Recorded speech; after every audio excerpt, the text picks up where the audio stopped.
Haïti, sans cesse en mouvement, à la démographie et à l'urbanisation galopante. Le 12 janvier 2010 a révélé les failles d'une ville anarchique et tentaculaire. Dans ce contexte fourmillant et désordonné, est-ce qu'un nouveau peut offrir une nouvelle dignité, proposer un autre avenir?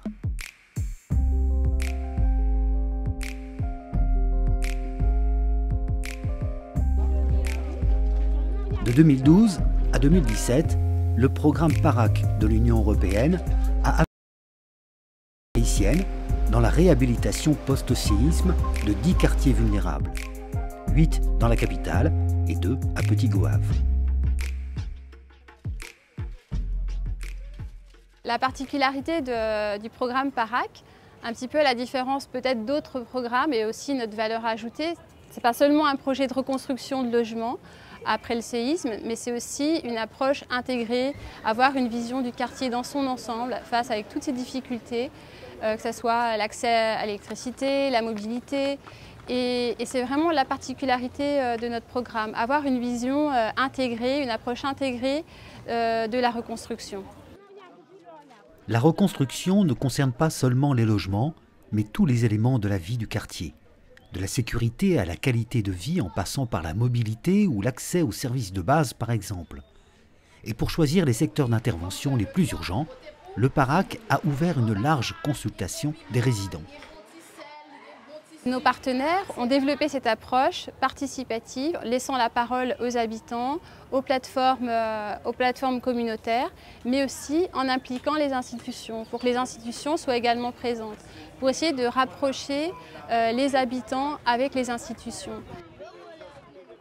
Ce qui a été intéressant avec le PARAC, le gouvernement haïtien a pu, pour la première fois, expérimenter une sorte de plateforme de décision où on retrouvait les agences nationales, par exemple la DINEPA, le ministère des Travaux publics, les agences locales, la municipalité, et aussi les représentants des plateformes communautaires pour décider qu'est-ce qu'on va faire. C'est une innovation importante dans ces quartiers défavorisés. Les habitants participent au choix d'aménagement aux côtés des pouvoirs publics et des opérateurs. Nous-mêmes, nous, c'est tant des recommandations communautaires, nous avons tant de doléances pour nous porter aux l'autre instance, pour nos décisions que nous avons entreprises dans la communauté. Ça permet que nous-mêmes nous impliquer davantage les gens qui sont dans la communauté dans l'action qu'on fait dans la zone. Et j'en ai regardé là, nous avons différents gens dans différents sous-quartiers qui sont dans la ville, qui sont inscrits dans le cadre du programme, qui ont bénéficié à l'aide de petits jobs qui sont dans la communauté. Et le travail, ça nous prend à cœur. Et en pile d'autres jeunes dans la zone tout qui facilitent le travail. Ça. Écouter, comprendre et décider ensemble. Les communautés, les opérateurs et les pouvoirs publics choisissent les aménagements prioritaires. Et ils vont bien au-delà de la seule reconstruction de logements. Création ou rénovation de routes et de corridors, réhabilitation de ravines, assainissement semi-collectif, espaces publics de jeux, aires de promenade, c'est pour les habitants l'occasion d'améliorer leur cadre de vie. Bon, ici, c'est respectivement, c'est là où je suis habitué, c'est là où je grandi depuis que je suis jeune. Et puis, je commencé à évoluer dans la zone, et puis après, ça me vient marier, je me déplacé. Mais après, là, madame, je suis retourné, je viens vivre ici. Depuis 2007, je suis là. La zone était très déplorable. Je ne pas vivre bien, parce qu'il était toujours considéré de l'eau sale, qui fait que je ne pas respirer bien. Maintenant, au moment où nous venons passer là, peu à peu, nous commençons le travail. Il y a une amélioration qui est faite parce que nous venons sentir plus ou moins à l'aise. Et nous respirons plus bien. Et il y a une série de côtés qui ont de l'eau sale, qui ont de fatra, à l'aide du travail qui est fait là. Fatra vient diminuer et nous venons sentir respirer plus bien. Non seulement respirer plus bien, mais ça fait du bien. Nous connaissons jouer boule, nous connaissons sauter code. Les autres qui ont des lumières, nous allons jouer les soirs. Nous avons des lumières, nous allons jouer les soirs, nous allons étudier les soirs. décider tous ensemble est forcément plus long et plus difficile. Comment trouver un équilibre entre les contraintes techniques et les désirs des populations? Chaque projet ouvre une multitude de questions, comme pour la construction de ce stade par exemple. Quelle doit être la superficie de l'aire de jeu? Faut-il installer des gradins? Si oui, à quel endroit? Solidarité Internationale a utilisé un logiciel de modélisation rapide en 3D à Crisroy. Les habitants visualisent en direct les aménagements souhaités.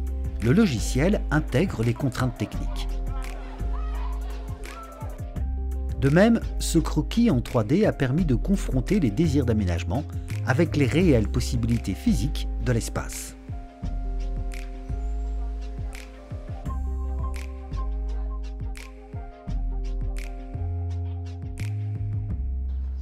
Autre innovation, la mise en place de gestion collective qui prendront le relais de la maintenance des projets après le départ des aménageurs.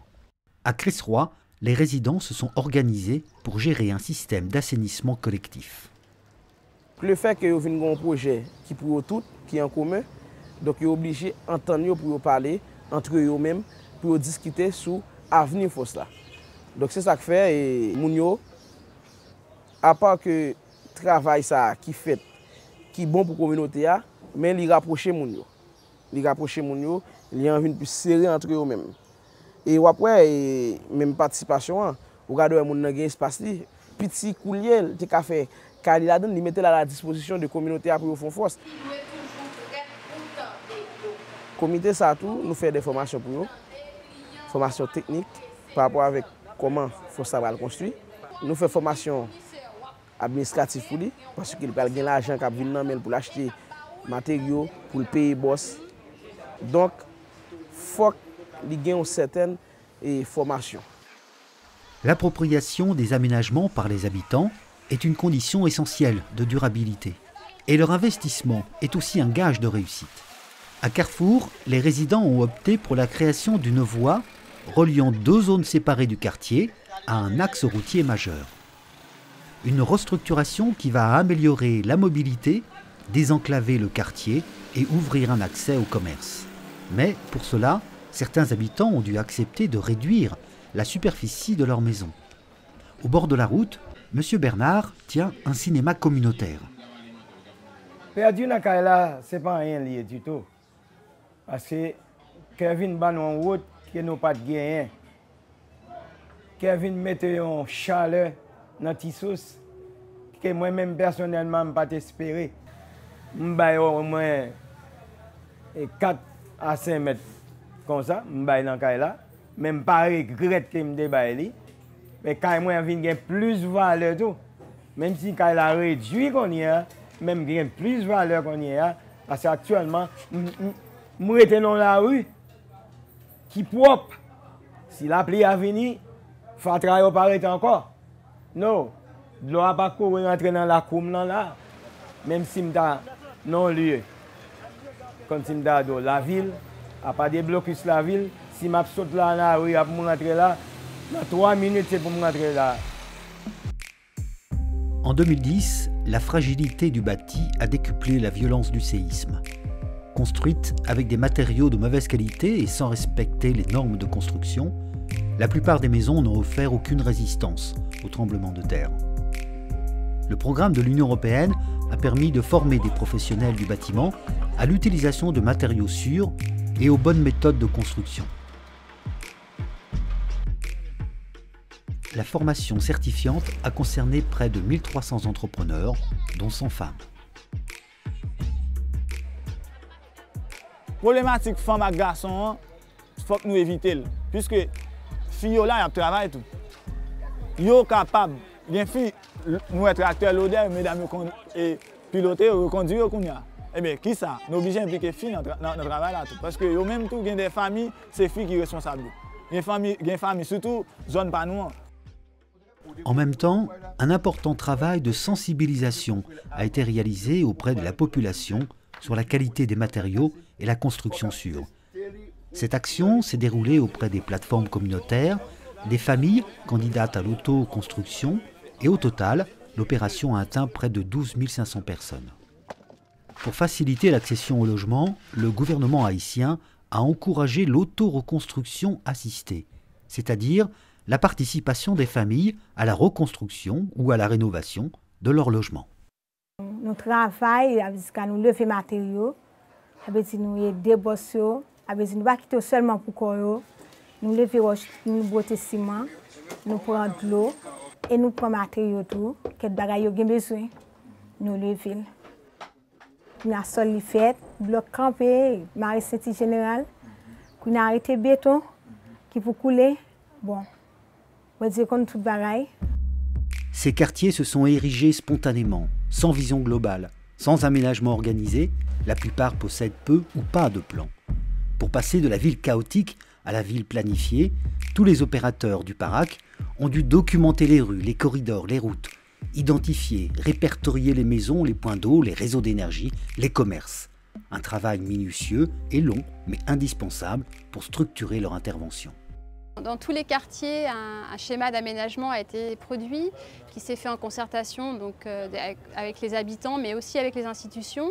Et une fois que le projet se termine, on a quand même ce schéma d'aménagement qui existe, qui nous donne une vision à long terme du quartier et comment avancer et comment aussi structurer ces aménagements avec la ville dans son ensemble. C'est une grosse amélioration, on est capable de dire, qui fait dans la communauté et Tissos, la Grenada, Stek et Sapoti. Les gens ont une ONG, ont l'autre institution qui vient pour intervenir dans la section communale là, et bien ensemble problème est déjà dans le document ça, et puis même pour capable de mais qui côté on intervenir. Si c'est une éducation qui côté, si c'est dans le logement qui côté, si c'est l'agriculture qui côté, si c'est l'environnement qui côté, et je pense à partir de là, c'est très important. Le schéma d'aménagement permet de structurer ces quartiers et ouvre la voie à de nouveaux développements. Pour les habitants, revaloriser le quartier, c'est aussi améliorer l'estime de soi. Un changement est en cours. Peut-être permettra-t-il d'atténuer un peu le sentiment de discrimination et, pourquoi pas, d'envisager un autre futur.